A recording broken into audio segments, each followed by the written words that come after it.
Hey guys, it's your old pal Alice Cooper. Basically, this is Spooktacular. So you're gonna be seeing a bunch of horror movies that have a Halloween theme to it. Look for it all this month.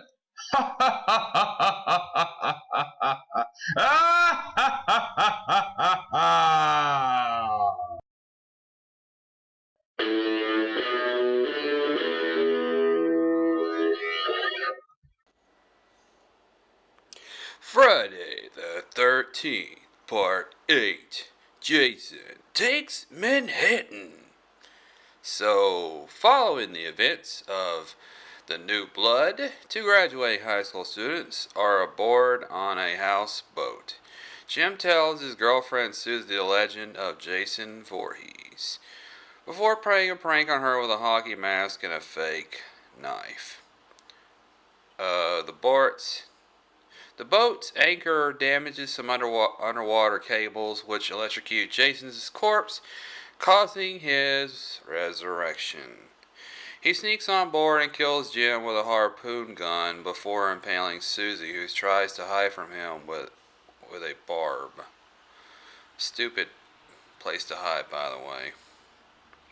The next morning, the SS Lazarus is ready to set sail for New York City with a graduating senior class from Lakeview High School and chaperoned by a biology teacher, Charles McCullough, and English teacher, Colin Van Dawson.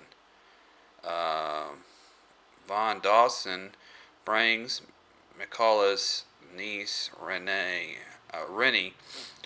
along for the trip despite her aquaphobia, much to her chagrin.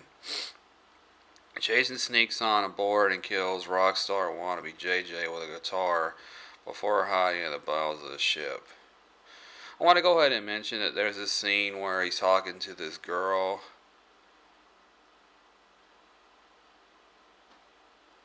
And she says that this camera is sexy. And she says, "So is this guitar."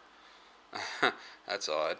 That night, after a boxing match, a young boxer who lost to champion Julius Gaw is killed when Jason slams a hot sauna rock into his abdomen while Rennie is searching for her pet collie, Toby.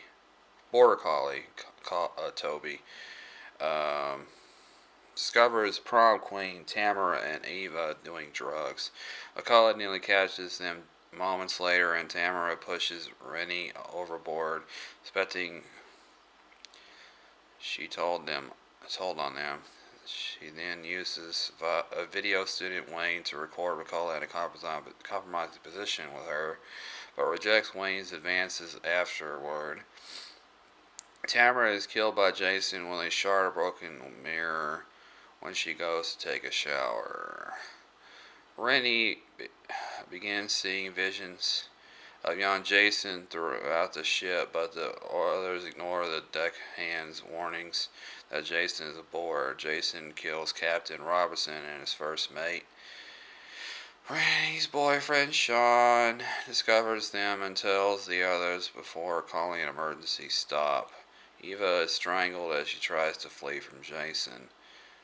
I want to go ahead and mention that Kelly Hewitt is in this movie. This is before her big break in The Scorpion King. Good move, by the way.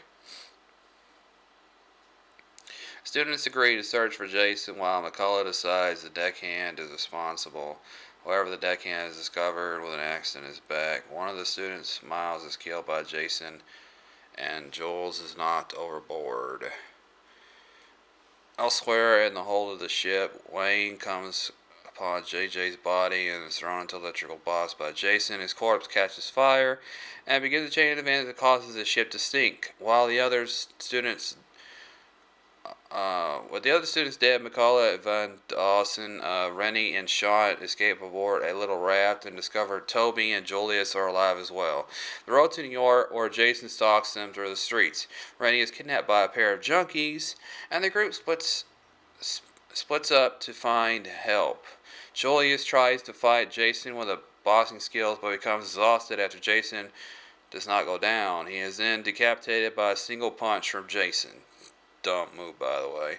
Rennie escapes from Jason when he kills the punks that had kidnapped her. Incidentally, it was supposed to be a rape, but they changed that. Duh. I guess they didn't want to have too much sex in this movie. I don't know. She turns Sean into. She runs into Sean and reunites with teachers and the police before Jason kills the officer who is helping them. Rennie a police car crashes a police car after a vision of Jason distracts her. Von Dawson is incinerated in the car when it explodes, and it reveals that McCullough is responsible for Rennie's share of water, having pushed her in the lake as a child.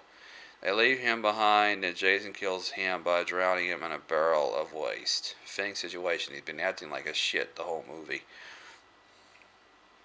Jason chases Rennie and Sean into the subway, where Sean incapacitates him by knocking him onto electrical third rail. Haven't we learned anything by now, guys? Electricity only makes him stronger. He is revived again and chases them through Times Square, where they try to escape through a diner. They flee into the sewers and encounter a sewer worker who warns them that the sewers will be flooded with toxic waste at midnight before Jason appears and kills him. Sean is injured and Rennie draws Jason off, wounding him with a splash of acid waste that forces him to take off his mask.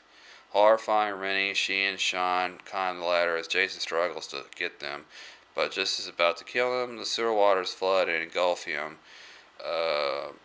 Rennie takes the final vision of the child form of Jason as the waste recedes. The two of them escape to the street where they reunite with Toby, who had run away earlier, and walk off into the city. Thus, we have the ending. Cut to black, roll credits. So, what can I tell you about this movie? Friday the 13th, Part 8, Jason Takes Manhattan deserves a rating of...